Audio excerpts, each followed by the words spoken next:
नमस्कार दोस्तों, स्वागत है आपका फिर से एक नए वीडियो में। दोस्तों 2026 में थर्ड पीआरसी लागू होकर रहेगी और ये एकदम पक्का है, लागू होना तय है।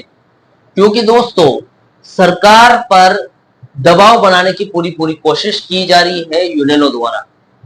16 जुलाई को एक प्रदर्शन हुआ था, इसी के बाद 22, 23, 24 जुलाई को धरना प्रदर्शन हुआ था। कल 27 जुलाई को ट्विटर कैंपेन हुआ था। 7 अगस्त 2026 को मार्च टू पार्लियामेंट होने वाला है, यानी कि संसद मार्च होने वाला है। तो थर्ड पीआरसी क्यों नहीं लागू होगी? थर्ड पीआरसी तो जरूर लागू होगी, लेकिन दोस्तों यहाँ पर सिर्फ थर्ड पीआरसी लागू करने के लिए ये जो संसद मार्च वगैरह या फिर ये हड़तालें नहीं हो रही। यहाँ पर सबसे बड़ा खतरा ये है कि आपको थर्ड पीआरसी लागू तो हो जाएगी, लेकिन उसमें मिलने वाला जो परसेंटेज है, जो उसमें मिलने वाला फिटमेंट है, वो जीरो हो जाएगा।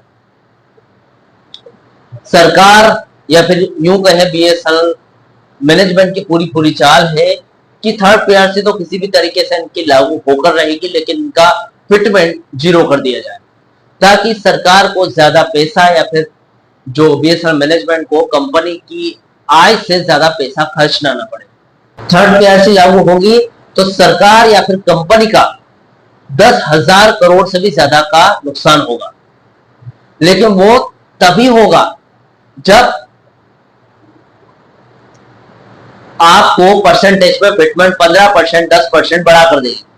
सरकार का अंदरूनी प्लान यह है दोस्तों कि सरकार आपका फिटमेंट जीरो करना चाहती है, भले आपका थर्ड पीआरसी लागू हो जाए, भले आपका पेंशन रिवाइज हो जाए, 0% फिटमेंट। तो एक हिसाब से देखा जाए तो थर्ड पीआरसी तो लागू होगी, लेकिन 0% फिटमेंट यानी कि नील फिटमेंट का खतरा है।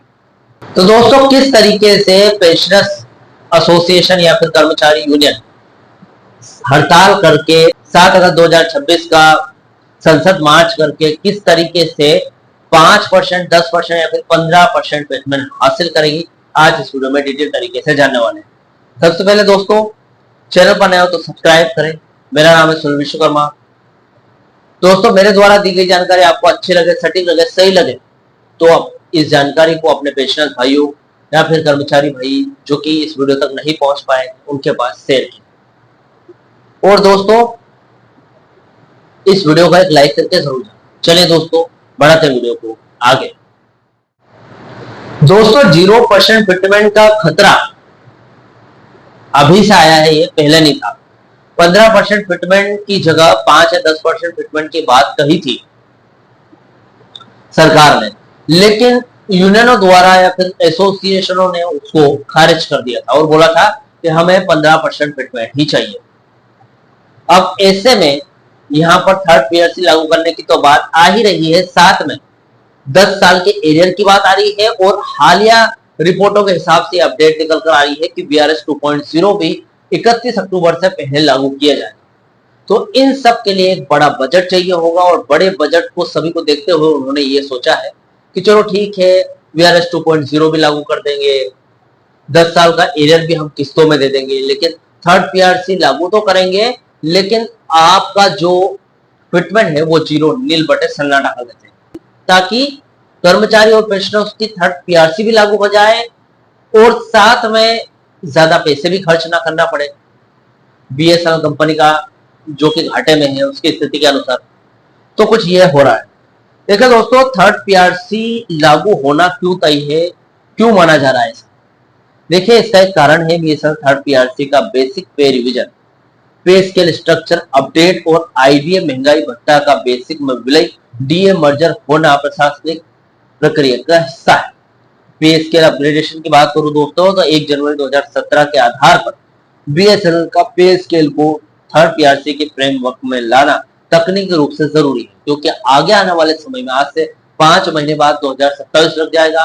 1 जनवरी 2027 में फोर्थ पीआरसी की इफेक्टिव डेट आ जाएगी और वहां पर उसके हिसाब से उसके आधार पर पीआरसी को एक नेक्स्ट लेवल पर पहुंचाना, पहले थर्ड पीआरसी को रिवाइज करके ही पीआरसी फोर्थ पीआरसी में, उसके बाद ही सैलरी या फिर पेंशन फोर्थ पीआरसी में जाएगी, इसलिए जरूरी भी है। आईडीए विलय 119.5% 2017 पे चल रहा था। 1 जनवरी 2017 का जो 119.5% आईडीए पुरानी बेसिक पे या फिर पेंशन में जोड़कर नया बेसिक स्ट्रक्चर तय किया जाएगा। लेकिन यहाँ एक मुख्य मुद्दा है, लेकिन दोस्तों यहाँ पर थर्ड पीआरसी लागू होना नहीं बल्कि किस स्वरूप में लागू होगा ये जरूरी, जैसे कि 0% फिटमेंट के साथ या 5%, 10% या फिर 15% फिटमेंट के साथ। तो 0% फिटमेंट का ज्यादा खतरा बना हुआ है नील फिटमेंट का। डोट दूरसंचार विभाग और BSNL management affordability clause company के घाटे का हवाला देकर 0% फिटमेंट नील फिटमेंट के साथ नया पे स्केल नोटिफाई करने के पक्ष में जा रहा है, जो कि सरासर गलत है। 0% फिटमेंट होने पर क्या स्थिति बनेगी दोस्तों, देख लेते हैं। इन हैंड सैलरी पेंशन यदि 0% फिटमेंट दिया जाता है तो पुरानी बेसिक में सिर्फ 119.5% आईडीए मर्ज होगा। इसके बाद जनवरी 2017 से जुलाई 2026 तक का रीसेट किया हुआ आईडीए कुल ग्रॉस पेंशन या फिर सैलरी में कोई वास्तविक वित्तीय बढ़ोतरी यानी कि नेट गेन नहीं होगा। 10 साल के एरियर 2017 से 2026 की बात करूं दोस्तों, नए और पुराने पे स्ट्रक्चर में कोई अंतर ही नहीं बनेगा तो 10 सालों का बकाया एरियर भी गणितीय रूप से शून्य ही हो जाएगा, यानी कि 0 हो जाएगा। यानी कि अगर कुछ बढ़ चढ़कर कुछ परसेंट मिलता आपको तो कहीं ना कहीं उस अंतर का पैसा एरियर के रूप में मिलता। अब एरियर होगा ही नहीं तो क्या मिलेगा आपको दोस्तों? इसका परिणाम यह होगा कि इसे केवल एक कागजी संशोधन नोशनल चेंजेस माना जाएगा, जिससे बीएसएनएल कर्मचारी और पेंशनर्स को कोई भी नगद लाभ नहीं मिलेगा।